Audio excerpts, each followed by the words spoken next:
¿Qué tal? Un saludo para todos ustedes. Gracias por estar en sintonía siempre de nuestras programaciones. En esta ocasión, salud emocional. Es que no podemos descartar la idea de tratar siempre aspectos de carácter emocional cuando de salud se trata, porque ya está demostrado. Las enfermedades biológicas, al menos el 90% de ellas, las causas están vinculadas a una emoción. Por eso no podemos ignorar ese vínculo y tenemos que abordar el tema. Crisis nerviosa. Vamos a tener que hablar de esto porque de hecho recientemente en nuestro medio, en nuestro país, El Salvador, se nota una frecuencia de este tipo de padecimientos o comportamientos que están siendo suscitados por un problema grave en el país. Estos accidentes automovilísticos que muchos de ellos de verdad no tienen razón de ser. Coloquialmente, cuando se habla de una crisis nerviosa, hablamos de un ataque de nervios. Esa es básicamente una de las cosas que se abordan aquí. La capacidad de nuestra mente, amigos, para poder gestionar situaciones un poquito complicadas, eso puede llegar a su límite. Y el sistema nervioso se puede descontrolar. Es que no todo el mundo tiene la capacidad de manejar su contexto de la misma forma. Por ejemplo, una crisis nerviosa puede impedir realizar hasta una presentación en público. Si hay gente que cuando tiene que hacer eso, le suda el cuerpo, le suda las manos, le tiembla todo el cuerpo. Entonces, este asunto de las crisis nerviosas es algo a lo que hay que darle atención porque muchas son las causas por las que una crisis nerviosa nos puede dar. Una crisis nerviosa usualmente se caracteriza por la afectación en los niveles de estrés que la persona puede llegar a sufrir. Es más, esto va incluso acompañado hasta de un bloqueo mental. Y si hay un bloqueo mental, ¿qué es lo que se puede suscitar? Un impedimento en las funciones mentales normales. Hay de hecho muchas situaciones posibles que pueden hacer que uno pierda los nervios de verdad hasta un nivel que de verdad es sin límite muchas veces.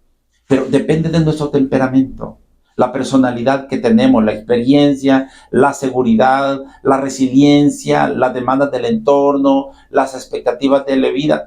Hay una cantidad de cosas que pueden incidir, pero básicamente el episodio que supone una crisis nerviosa sucede cuando las demandas que pueden aparecer en nuestra vida sobrepasan a nuestras capacidades para poder afrontarlas. Por ejemplo, para que tengamos más o menos una idea, una crisis nerviosa se puede manifestar por la muerte de un ser querido o por sufrir cualquier pérdida de gran valor. Una ruptura sentimental, por ejemplo, un divorcio. Hay gente que no puede ni firmar el acta de divorcio. Traumas ocasionados por vivir, por ejemplo, un desastre natural. Ser víctima, por ejemplo, de un abuso, un accidente automovilístico o violencia, o bueno, un robo. También cosas muchas veces fuera del control de uno que nos pueden ocasionar una crisis nerviosa. Este asunto de los accidentes, por ejemplo, que es una cosa que se ha vuelto compleja y muy complicado en nuestro medio, sobre todo en algunas autopistas en donde la gente aparentemente no quiere reconocer la importancia de manejar a la defensiva más que a la ofensiva. En este país la gente anda extremadamente acelerada, corre por un lado y a otro y no les importa pasarse llevando un gatito, un perro, un ser humano, no les importa. Aquí el punto es llegar primero y no importa qué es lo que tenga que hacer para lograr ese objetivo. En realidad, esta es una situación que puede someter a una persona a un golpe que de verdad sea un suceso que signifique un gran impacto emocional o físico y que por supuesto puede dar lugar a una crisis nerviosa. Signos bien comunes en las crisis nerviosas, por ejemplo, se les eleva la presión arterial, los músculos se le tensan, las zonas del cuello, por ejemplo, las manos se le ponen completamente sudorosas. Estos pacientes experimentan mareos, malestares estomacales cuando no pueden digerir su contexto social en la vida. Les tiembla el cuerpo, tienen alucinaciones por las noches, por ejemplo, tienen cambios de humores extremos, tienen arrebatos de cólera explicables que cuando se les pregunta por qué lo hacen, dicen que no saben por qué. Ataques de pánico, esto es bastante común en este tipo de pacientes.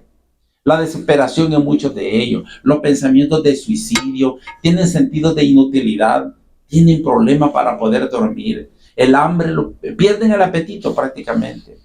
Y otras cosas más, tienen incapacidad para poder concentrarse adecuadamente en su trabajo, en sus estudios y así por el estilo.